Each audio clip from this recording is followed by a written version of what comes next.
দর্শক স্বাগত জানাচ্ছি হিডেন স্টোরি বাই শাহিদুলের আজকের পর্বে। আজ যে বিষয় নিয়ে আলোচনা করব সে বিষয়টি হচ্ছে পেশার গ্রুপ। ডক্টর ইউনূসের নতুন একটি গ্রুপ তৈরি হয়েছে বাংলাদেশে, যাকে বলা হচ্ছে পেশার গ্রুপ। এই পেশার গ্রুপকে নিয়ে আলোচনার প্রধান কারণ হচ্ছে আজ ডক্টর ইউনূসের পেশার গ্রুপের এক সদস্য কুমিল্লায় মুরাদনগরে এক হিন্দু নারীকে ধর্ষণের গুরুদায়িত্ব পালন করেছে, যা অত্যন্ত নিন্দনীয় এবং যা অত্যন্ত দুঃখজনক। এই প্রেসার গ্রুপের সদস্যের দ্বারা ধর্ষিত যে ধর্ষণের শিকার যে সনাতনী নারী, তাকে ধর্ষণের মধ্য দিয়ে আজ বাংলাদেশকে বিবস্ত্র করা হয়েছে, উলঙ্গ করে দেওয়া হয়েছে।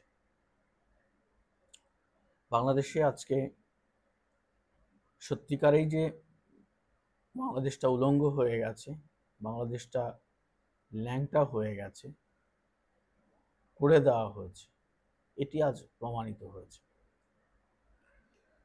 ডক্টর ইউনূসের এই পেশার গ্রুপের যে সদস্য এই সনাতনী নারীকে ধর্ষণ করেছে, সে একটি বড় রাজনৈতিক দলের সমর্থক নেতা। পক্ষান্তরে যে নারীটি ধর্ষিত হয়েছেন, সনাতনী নারী, স্বাভাবিকভাবেই তিনি অত্যন্ত সংখ্যালঘু বাংলাদেশে। এ নিয়ে উচ্চবাচ্য নেই, উচ্চবাচ্য বাংলাদেশের কোনো মিডিয়াতেও নেই, বাংলাদেশের কোনো সরকারের কোনো সংস্থায়ও নেই, সরকারের মধ্যেও নেই। থাকবে কি করে যখন সারা দেশে, সারা বিশ্বে, দেশের সেনাবাহিনী, পুলিশ পর্যন্ত মব সন্ত্রাসকে প্রত্যাঘাতের কথা বলেছে এবং এই মব সন্ত্রাস হচ্ছে বাংলাদেশে সেটা প্রমাণ দিয়েছে। তখন সেই মব সন্ত্রাসীদেরকে রাষ্ট্রের সরকারের যে প্রধান, তার মুখপাত্র পরিচয় করিয়ে দিলেন আমাদের সঙ্গে পেশার গ্রুপ হিসাবে। আর ঠিকই পেশার গ্রুপ পেশারের কাজ করে দিয়েছেন, করে চলেছেন। আজ সেই পেশার গ্রুপের সদস্য কুমিল্লায় এই সনাতনী নারীকে ধর্ষণ করেছে, বর্বরোচিত ধর্ষণ করেছে। অথচ আমরা বলেছি মব তৈরি করে এসব সন্ত্রাস করা হচ্ছে, এসব নৃশংসতা করা হচ্ছে। এই যে লালমনিরহাট, যে পরেশশীল, বিষ্ণুশীল, তাদের উপর তো এই পেশার গ্রুপ মব চালিয়ে যেভাবে তাদের বাবা ছেলেকে নির্যাতন করেছে, তাদের ব্যবসা বাণিজ্য বিনষ্ট করেছে, তাদেরকে জেল খাটিয়েছে এবং তাদের ফাঁসির দাবিতে এখন প্রতিদিন সেখানে মিছিল হচ্ছে, এই পেশার গ্রুপ করছে।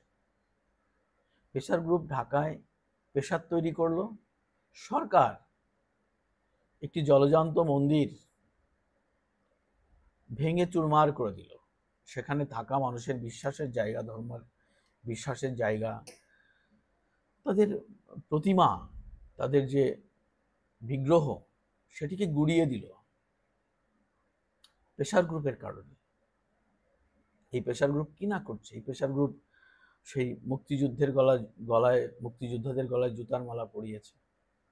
এই পেশার গ্রুপ মুক্তিযোদ্ধাদের শুধু নয়, এই পেশার গ্রুপ রাষ্ট্রের একজন গুরুত্বপূর্ণ ব্যক্তি ছিলেন, সাংবিধানিক ব্যক্তি, তাকে জুতা পেটা করে, তার গলায় জুতার মালা পরিয়ে তাকে পুলিশে তুলে দিয়েছেন, পুলিশ ধরে নিয়ে গেছে। অথচ পেশার গ্রুপকে ধরছে না।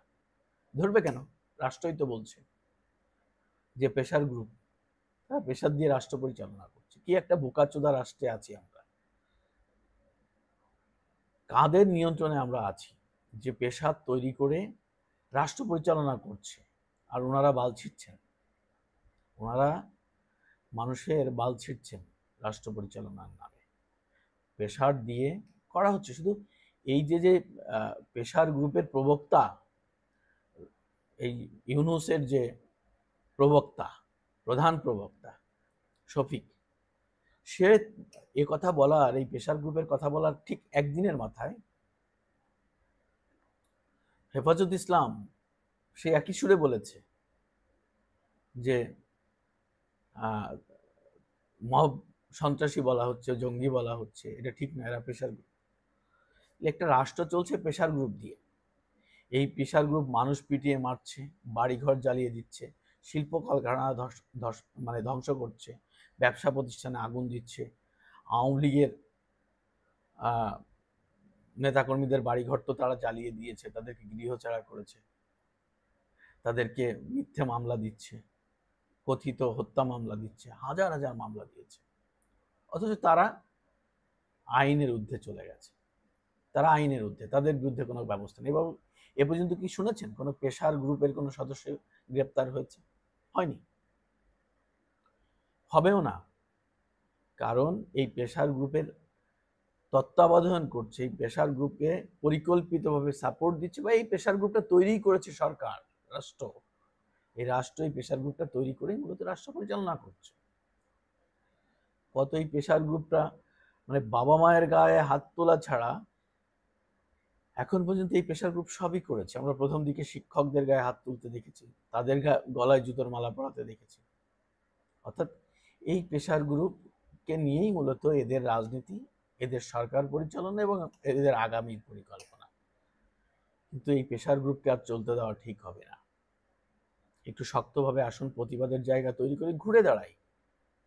একটি মানে জঙ্গি হামলার মধ্য দিয়ে একটি রাষ্ট্র এই প্রেশার গ্রুপ দখল করে নিল, সেখানে পলাশির প্রান্তরে মীর জাফর আলী খাদের মতো সেনাবাহিনী, পুলিশ বাহিনী তো জীবন দিয়ে দিয়েছে, সেনাবাহিনী তো সেখানে কি বলে যে সেই মীর জাফরদের মতো অস্ত্র হাতে দাঁড়িয়ে থাকলো, আর একটা জঙ্গি গোষ্ঠী দেশটাকে দখল করে নিল।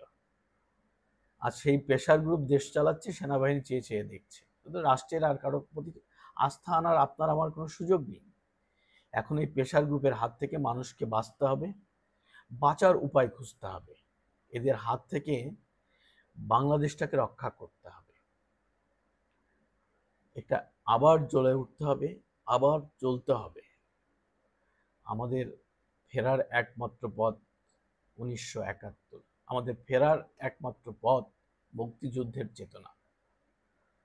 সবাইকে সম্মিলিতভাবে সেই চেতনার প্ল্যাটফর্মে আনতে হবে এবং এই প্রেশার গ্রুপ এবং তাদের মালিকদের বিরুদ্ধে, তাদের যে প্রেশার গ্রুপের যারা মালিক বা প্রেশার গ্রুপের যারা তত্ত্বাবধায়ক, তাদের বিরুদ্ধে, প্রেশার গ্রুপের কফিলদের বিরুদ্ধে ঐক্যবদ্ধভাবে আমাদেরকে লড়াই সংগ্রাম শুরু করতে হবে।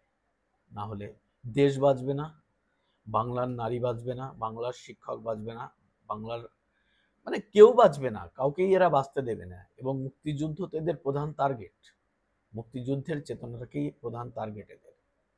সুতরাং আসেন এই প্রেশার গ্রুপের বিরুদ্ধে আমরা রুখে দাঁড়াই। জয় বাংলা।